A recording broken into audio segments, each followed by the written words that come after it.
So good day, Sir Jade, no, ito yung aparato mo, 3000 watts inverter, 12 volt system, then maximum of 720 watts na panel, no, or lower pwede.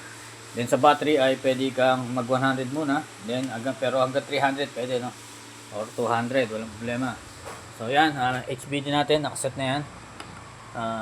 Sa reconnection niya is 13.4, then pinaka high voltage niya is 14.4, no. So pwede naman i-set yan.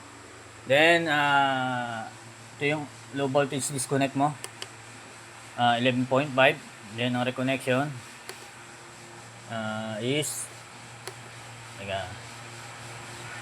tayo natin yung display ng battery.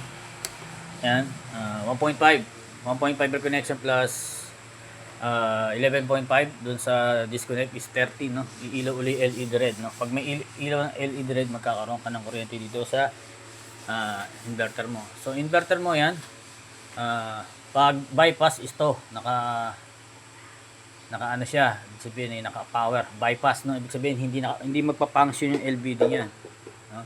Pero pag naka-off yan, so naka-on pa rin, di ba? Pag naka-off yan, auto yan. Ibig sabihin ay nagpa-function yung LVD mo yan. Once na malobat, 11.5, mamatay ng automatic tong inverter mo. So ulitin natin, ito is automatic sa LVD.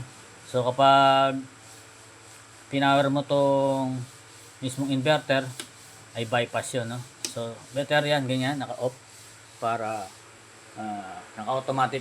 Once na malobat, kung natutulog kayo sa gabi, ay mag-automatic siya at hindi mo po full drain ang battery, no. Yun ang purpose nun, para makapag-charge ka pa sa kinabukasan. Kasi once na ma-drain ang battery, no, hindi mo pa i-charge.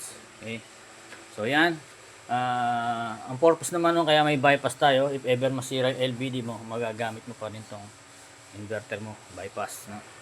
So yan, ito nakaload tayo ngayon ng 43 watts. Then ito yung electric fan, may load tayo, no. Then try natin yung power ng 3000 watts inverter mo, no. So yan, so ito heat gun to, no, heat gun. Ayan. 700 watts, okay, 740 watts tong heat gun. Sagad natin magiging 1.3 watts. So kaya naman. So siyempre depende sa battery mo yun. Kung malaki battery mo, kaya mong medyo patagalin, no. Pero kung maliit yan, kagaya nito 100 AH, no, once na ma-reach niya yung limit, mapatay niya na. Dahil pag umabot na yung battery mo ng 11.5, mag-shut off yan, no? Overload, ibig sabihin, hindi kaya ng battery. So, okay, no, sir. Maya-maya, update ko kayo kung masisip natin, no. Test lang natin maigi. So, salamat ulit sa pagtitiwala. God bless.